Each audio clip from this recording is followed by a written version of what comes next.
만약에 개인이 비밀번호를 잃어버리거나 해킹당할 위험을 너무 무섭다고 느낀다면 제도권 금융기관한테 그 리스크를 잠시 위탁함으로써 좀 더 안전하게 비트코인에 투자할 수 있는 그런 점이 있다고 생각합니다. 하지만 그게 내 비트코인이 아니라는 게 문제라는 거 다시 한번 강조드립니다. 그냥 IOU, 증서일 뿐이에요. 그래서 유사시에 더 내 자본을 우대해주는 곳으로 가서 살아보고 싶을 때 그럴 때는 나한테 전혀 도움이 되지 않는다. 비트코인이 그걸 할 수 있게 만들어주는 유일한 기술이고 수단이다. 그거를 꼭 기억하시기 바랍니다. 백훈종의 전지적 비트코인 시점. 네, 여러분 반갑습니다. 오늘은 비트코인 현물 ETF의 장단점을 좀 다뤄볼 겁니다. 이번에 이제 콜드카드 개인지갑 해킹 사태가 발생을 하면서 그러면 차라리 ETF에다가 투자하는 게 낫지 않냐? 그냥 차라리 거래소에다 놔두는 게 낫지 않냐? 이렇게 질문하시는 분들이 많을 텐데요. 결국 저는 종국에는 우리 비트코이너들은 전부 개인 지갑을 여전히 이용해야 된다고 생각을 합니다. 물론 과거보다도 더 안전한 방법으로 사용을 해야죠. 근데 단계가 있어요. 내가 어떤 니즈에 따라서 ETF를 활용할 수도 있고요. 내가 아직 셀프 커스터디에 크게 공감하지 못한다거나 그렇게까지 비트코인을 오래 가지고 있을 생각이 없다. 뭐 이런 여러 가지 사람마다 단계라는 게 존재하기 때문에 거래소나 ETF를 무조건 터부시하고 나쁜 거다 이렇게 치부하면 안 된다고 저는 생각을 합니다. 다 각자에 맞는 방법이 있다. ETF도 각자의 니즈에 따라서 ETF가 더 맞는 순간과 상황이 있을 거예요. 그래서 오늘은 ETF의 장단점에 대해서 좀 여러분들께 설명을 드려보겠습니다. 좀 제 관점이니까요. 주관적이더라도 참고해 주시고요. 일단 팩트체크부터 몇 개 하고 넘어가면 우리나라에서는 아직 현물 ETF가 안 나와 있는 상태입니다. 게다가 미국에서 활발히 거래되고 있는 비트코인 현물 ETF를 우리나라 증권사들에서 전부 거래를 지원하지 않습니다. 그래서 투자할 수가 없다. 이게 일단 문제입니다. 근데 물론 선물 기반 ETF 같은 것들은 검색하면 나와요. 예를 들어 비토 같은 거. 그래서 아이비트, FBTC 이런 미국에서 가장 유명한 블랙락 피델리티 ETF, 현물 ETF는 우리나라 증권사 MTS 들어가시면 검색이 안 되는데 비토, BITO 요거는 검색이 되실 겁니다. 커버드콜 ETF라든지 선물 기반 ETF라든지 이런 것들은 투자가 가능하니까 일단 현물 ETF가 가능해질 때까지는 그런 것들로 투자를 하고 있는 것도 방법이 되고 그 다음에 비트코인 현물 ETF 말고 스트래티지 사실 MSTR 주식에 투자하는 것도 거의 비트코인 가격을 따라가니까 비트코인 가격이 좋을 때는 더 많이 오르고 내려갈 때는 더 많이 내려가긴 하지만 이제 그게 문제지만 어쨌든 MSTR 같은 거에 투자하는 것도 ETF 같은 효과가 있는 거기 때문에 오늘 제가 말씀드리려고 하는 것들은 일단 그런 것들로 좀 대체해서 할 수가 있다라는 말씀을 먼저 드리고요. 그 다음에 ETF는 수수료가 존재합니다. 비트코인 가격 상승과 하락과 상관없이 그냥 매년 내는 기본 운용 보수라는 게 존재하기 때문에 그 수수료가 결국 수익률의 마이너스가 되는 거죠. 이거는 참고를 하시는 게 좋겠습니다. 나중에 우리나라에서 아이비트, FBTC 투자 가능해지면은 0.25%의 기본 수수료율이 있다는 거는 참고를 하셔야겠습니다. 자, 비트와이즈 같은 경우에는 이 수수료 수익의 10%를 비트코인 오픈소스 개발에 기부한다. 이런 이제 좋은 역할도 하고 있으니까요. 참고하시고요. 그 다음에 그레이스케일 미니 같은 BTC라는 티커를 쓰는 이 종목 같은 경우에는 수수료가 제일 낮습니다. 0.15% 업계 최저 수준이니까 또 이런 거에 투자하는 것도 괜찮겠죠. 자, 이렇게 수수료 존재한다는 거 참고하시고 넘어가면 좋겠고요. 자, 제 생각에는 현물 ETF가 가장 좋은 어떤 측면은 세제 관련된 부분인 것 같아요. 우리가 세금이라는 거를 안 내고 살 수는 없죠. 그래서 세금이라는 걸 내는 우리 사회의 구성원의 일원으로서 이 비트코인을 투자할 때 어떻게 이 세제를 활용할 수 있느냐 이 관점에서 제가 오늘 ETF의 장점을 좀 먼저 설명을 드려보도록 하겠습니다. 일단 법인이 있으신 분들이 좀 참고해 주시면 좋겠어요. 법인 자금 운용입니다. 법인. 현물 투자보다는 ETF가 좋다. 우리나라는 비트코인 현물은 일단 법인이 직접 투자를 할 수가 없어요. 근데 ETF는 만약에 나온다면 바로 투자를 할 수 있을 겁니다. 물론 법인도 이제 거래소에 계정 뜨고 직접 투자를 할 수 있게 될 수 있을지 몰라도 비트코인이 내년부터 과세가 시작되면은 기타 소득세로 분리과세 되거든요. 그래서 합산과세가 안 돼요. 즉 내가 절세를 할 수 있게끔 뭔가 합산해가지고 여기에서 뭐 대꼬복고 치고 이게 불가능하다는 겁니다. ETF는 이게 가능해질 거예요. 자, 그래서 법인 입장에서 어떻게 활용할 수 있냐. 첫 번째, 우리 법인 입장에서 증권사 계좌 두고 법인 이름으로 주식을 사면은 그 주식에서 발생한 수익은 양도소득세가 아니라 법인세로 납부가 되거든요. 만약에 비트코인 과세가 내년부터 시작돼서 기타 소득세로 분리과세 되면은 20%의 기타 소득세율에 거기에 이제 지방세까지 해가지고 22%를 내게 되거든요. 그러니까 법인 입장에서 비트코인 현물을 투자하게 돼서 팔 때 22%의 양도세를 내느니 현물 ETF를 사서 가지고 있다가 그건 주식이니까 팔아서 9%, 소규모 법인인 경우에는 가장 법인세 최저 세율이 9%지 않습니까? 그래서 주로 큰 규모의 법인보다는 이제 작은 규모, 1인 법인이나 소규모 법인 운영하시는 분들이 법인 이름으로 이렇게 비트코인 현물 ETF에 투자를 하시면은 거기에서 뭐 팔았을 때 발생하는 수익의 9%를 법인세로 내고 끝낼 수 있어서 22%의 기타 소득세보다 훨씬 좋은 측면이 있습니다. 이렇게 세율을 낮게 처리할 수 있다는 장점이 있고, 게다가 이제 이거 국내법상 결손금 상계 처리가 되거든요. 국내 세법상. 자, 만약 법인의 본업에서 적자가 났다. 그러면 내가 비트코인 현물 ETF에서 얻은 수익과 본업의 적자를 상계 처리할 수가 있습니다. 그래서 여기서 수익을 얻었지만 수익이 아니라고 볼 수 있는 거죠. 그래서 법인세 전액 면제받을 수도 있다. 그러니까 본업에서 계속 적자가 나고 있으신 분들은 법인에서 발생시키는 매출의 일부를 비트코인 현물 ETF를 사서 좀 가지고 있다가 요거를 뭐 이렇게 결손 상계할 때 팔면은 그러면은 결손금 처리를 해가지고 여기서 수익이 났지만 세금을 내지 않아도 되는 그런 일까지 우리가 생각해 볼 수 있기 때문에 많은 부분에서 우리가 법인의 자금 운용 측면에서 현물 ETF를 고려해 볼 수 있는 겁니다. 자, 그래서 비트코인 상승분을 누리면서 스마트하게 세제를 활용해서 투자할 수 있는 방법을 현물 ETF가 제공해 주니까 법인 가지고 계신 분들은 좀 활용해 보시면 좋겠고, 자, 그 다음 개인 입장에선 그럼 뭐가 좋으냐? 연금저축계좌를 활용해 가지고 또 절세를 할 수 있죠. 자, 일단 우리나라 연금저축 펀드 저도 가지고 있고요. 그 다음에 퇴직연금도 가지고 있습니다. 우리가 퇴직연금과 IRP죠. 그 다음에 연금저축 펀드를 합산하면 연간 900만 원까지 납입을 할 수 있어요. 물론 납입은 그 이상 할 수 있지만 세액공제 혜택을 받는 게 900만 원 연간 한도죠. 그러니까 900만 원까지 불입을 하면 됩니다. 그때 그 900만 원으로 비트코인 현물 ETF에 투자를 하면은 그러면 소득에 따라 13.2%에서 16.5%가 적용이 되거든요. 세액공제가.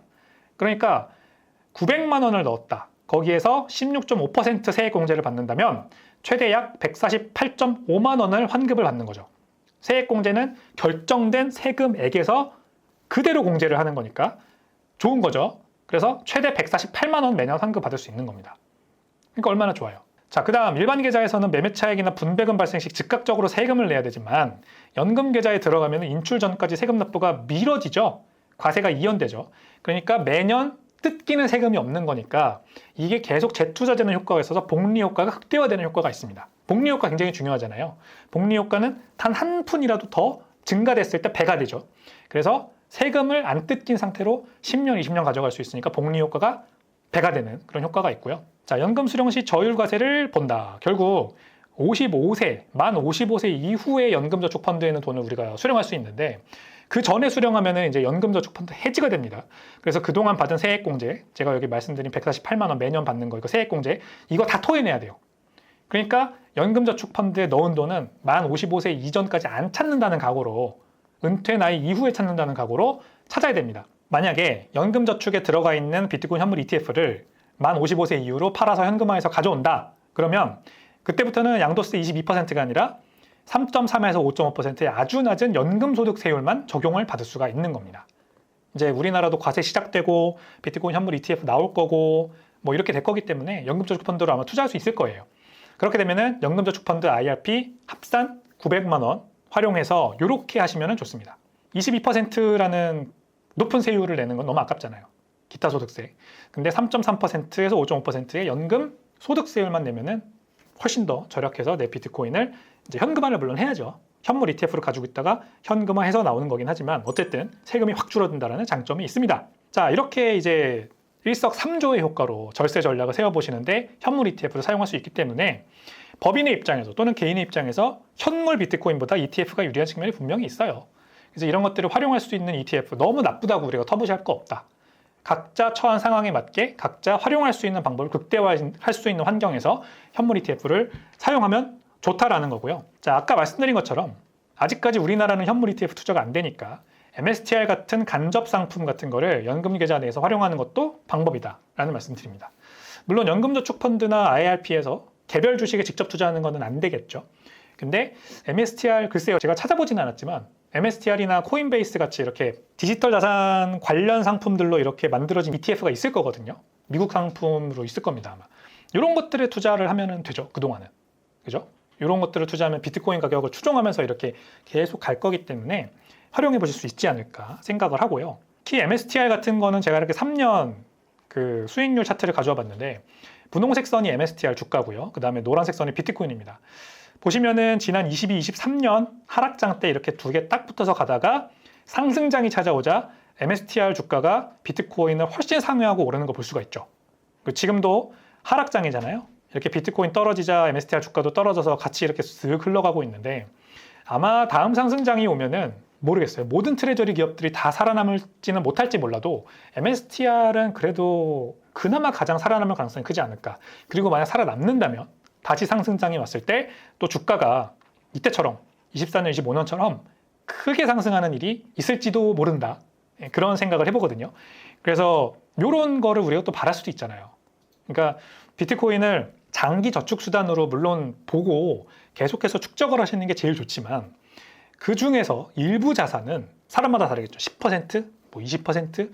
나는 좀 더 플러스 알파 수익을 도모하고 싶어. 그런 것들을 나는 1인 법인을 세워서 한번 주식에 투자하는 방식으로 비트코인보다 더 높은 플러스 알파 수익을 내는 무언가에 투자를 해서 적정한 타이밍에 팔고 나오고 싶어. 그래서 뭐 그걸로 비트코인을 더 사든지 아니면은 뭐 다른 곳에 재투자를 하든지 하고 싶어 라는 전략이 있으신 분들은 이런 것들을 활용해 보시는 것도 좋지 않을까 생각을 해보고요.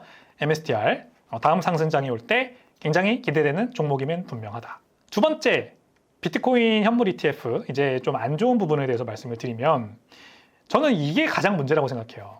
결국 아무리 우리가 현물 ETF를 활용해서 절세를 하고 뭐 법인을 활용해서 투자를 해서 절세를 하고 개인 연금저축 펀드나 뭐 IRP를 활용해서 절세를 한다 하더라도, 지금 현재 구조적으로 흘러가고 있는 현대의 긴 트렌드에 우리가 놓여 있는 현재 이 상황을 제가 한번 분석을 해보면, 지금은 과세 당국의 입김이 굉장히 세지는 상황이거든요. 자, 그러니까 우리나라 국회에서도 이런 얘기가 나오는 겁니다. 물론 이건 이제 국회에서 직접 국회의원들이 한 말은 아니고 국회에 열린 세미나에서 나온 얘기인데, 미실현 이익 과세, 이거 여러분 말이 된다고 생각하세요? 이런 얘기가 나오고 있다고 합니다. 미실현 이익 과세. 미국에서는 지난 대선 때 얘기가 나왔었죠.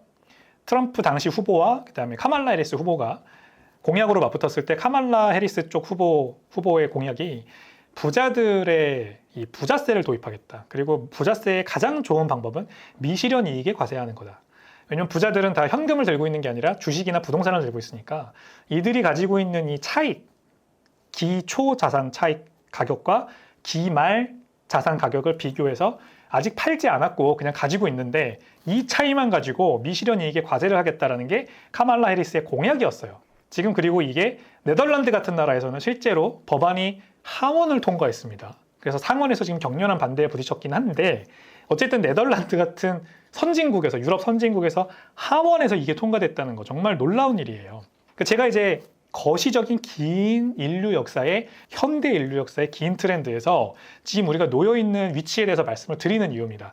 세계화가 끝났고 분절화된 세상, 이제 1극 체제가 아니라 분절화된 다극 체제, 이런 세상에서는 반드시 이 스테이터스 퀘어를 지키려고 하는 정부의 입김이 세져요. 정부가 계속해서 내가 강자로 남아야만 한다고 느끼거든. 그러면은 그들은 가장 잘 하는 게 뭐예요? 바로 과세예요. 돈을 착취하는 거죠, 말하자면. 우리 국민들한테 어떤 식으로든 돈을 뜯어갑니다. 그래서 지금 만약에 이것까지 만약에 진짜 이제 우리나라에서 실현되면 어떻게 될까요? 지금 유럽의 10년 전이 우리나라거든요.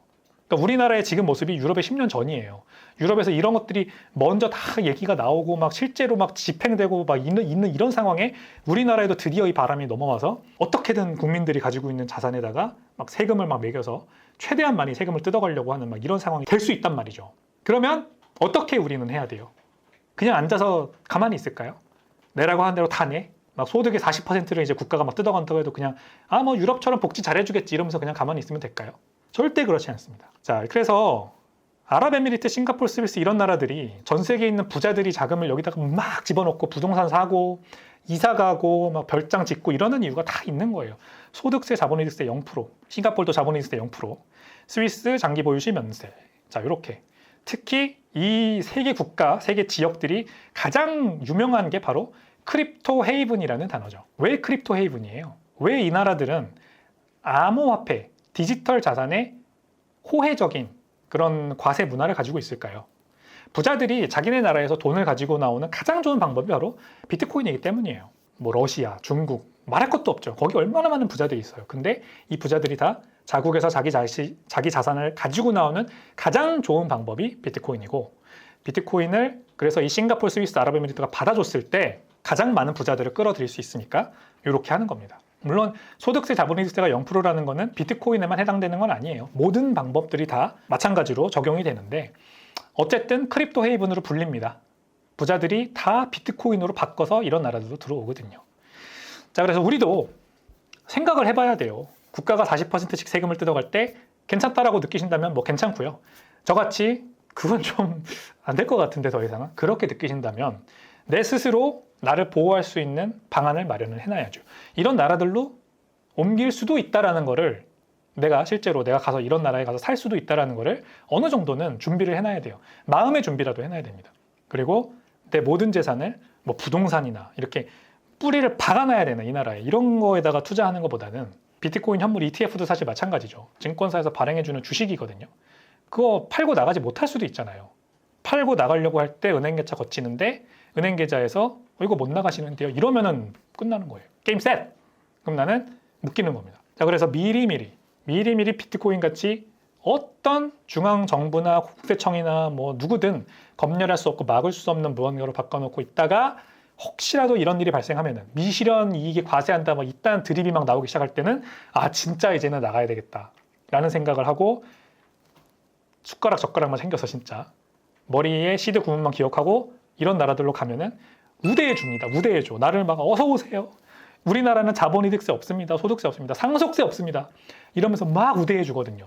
이런 나라에 가서 살아야 돼요. 그러면 진짜 생각을 하셔야 돼요, 여러분. ETF의 명확한 장점은 만약에 개인이 비밀번호를 잃어버리거나 해킹당할 위험을 너무 무섭다고 느낀다면은 제도권 금융기관한테 그 리스크를 잠시 위탁함으로써 좀 더 안전하게 비트코인에 투자할 수 있는 그런 점이 있다고 생각합니다. 그래서 단계가 있는 거예요. 내가 아직 비트코인에 그렇게 순결한 기술에 관심이 없고 내가 아직까지는 그렇게까지 진지하게 임하고 싶지 않은 그 단계에서는 먼저 ETF로 경험해보는 것도 저는 괜찮다고 생각합니다. 게다가 세제 혜택 및 편의성도 있어요. 이런 식으로 연금저축계좌 등을 활용할 수 있고 향후 자녀에게 상속 증여하기가 주식처럼 수월하고 이런 여러 가지 장점들도 있고 초보 투자자 고령자에게는 현실적인 대안이다. 그러나 단점이 명확하죠. Not your case, not your coins. ETF는 ETF일 뿐, 증권사에 묶인 자산일 뿐, 결국 은행 계좌를 통해서 빼나와야 되는데 은행이 막히면은 정부가 가장 잘 검열하고 통제할 수 있는 게 은행이죠. 그러므로 비트코인이 아니다라는 거, 증서일 뿐이라는 거. 그래서 내가 만약에 자산이 정말 늘어난다. 그래가지고 이거를 좀 어떻게 그리고 또 자녀들에게 물려줄 수 있을까 막 고민하고 있는데 우리나라도 막 이제 유럽처럼 막 너무 좀 가진 자들에 대해서 너무 과세를 심하게 하려고 하고 막 불합리한 잣대를 들이대면서 과세를 하려고 한다. 네덜란드가 지금 미실현 이익과세 실제로 통과해서 이제 시행될 수 있는 것처럼 우리나라도 그렇게 된다. 그러면은 내가 이제 내 자본을 좀 우대해주는 나라로 가서 살아야겠구나. 이런 생각을 해볼 수가 있죠. 그래서 실제 이민을 가야 되는 상황이 발생한다면 비트코인만큼 좋은 게 없습니다. 그러므로 비트코인을 콜드월렛에 보관하는 거 이거를 계속해서 연말을 해야 되고 숙지를 해놔야 되고 어떻게 하는지 알아야 되고 결국 비트코인에 투자하는 우리 모두의 최종 골은 셀프 커스터디. 비트코인 개인 지갑에 비트코인을 지키는 거다. 결국 금융주권이라는 건 이런 거거든요. 비트코인의 단순한 가격 상승만 바라는 게 아니거든요. 그 기술을 100% 이용하는 비트코이너가 되는 게 결국 우리가 최종 종착지다 라는 말씀을 드립니다. 자, 그래서 오늘은 비트코인 현물 ETF의 장단점을 가지고 결국 다시 셀프 커스터디 얘기를 하게 됐는데 이번 주 내내 사실 비트코인 셀프 커스터디 얘기만 했죠. 콜드카드 해킹 사태가 그만큼 저한테는 굉장히 큰 충격이고 안타까운 사고라서 계속해서 얘기를 드릴 수밖에 없습니다. 근데 어쨌든 현물 ETF도 그런 것들이 조금 불안하신 분들한테는 초반에 내 비트코인을 지킬 수 있는 좋은 수단으로서 괜찮아요. 그런 증권사는 훨씬 더 나보다 안전하게 내 비트코인을 지켜줄 수 있겠죠. 하지만 그게 내 비트코인이 아니라는 게 문제라는 거 다시 한번 강조드립니다. 그냥 IOU, 증서일 뿐이에요. 그래서 유사시에 내가 진짜 이민을 가야 되고 더 내 자본을 우대해주는 곳으로 가서 살아보고 싶을 때 그럴 때는 나한테 전혀 도움이 되지 않는다. 비트코인이 그걸 할 수 있게 만들어주는 유일한 기술이고 수단이다. 그거를 꼭 기억하시기 바랍니다. 그래서 종국에는 비트코인 셀프 커스터디로 우리가 가야 됩니다. 그렇게 이해를 하시면 좋을 것 같습니다. 자, 오늘 내용도 재밌고 유익하셨다면 구독과 좋아요, 알림 설정까지 부탁드리겠습니다. 감사합니다. 저는 다음 시간에 다시 찾아오겠습니다. 안녕히 계세요.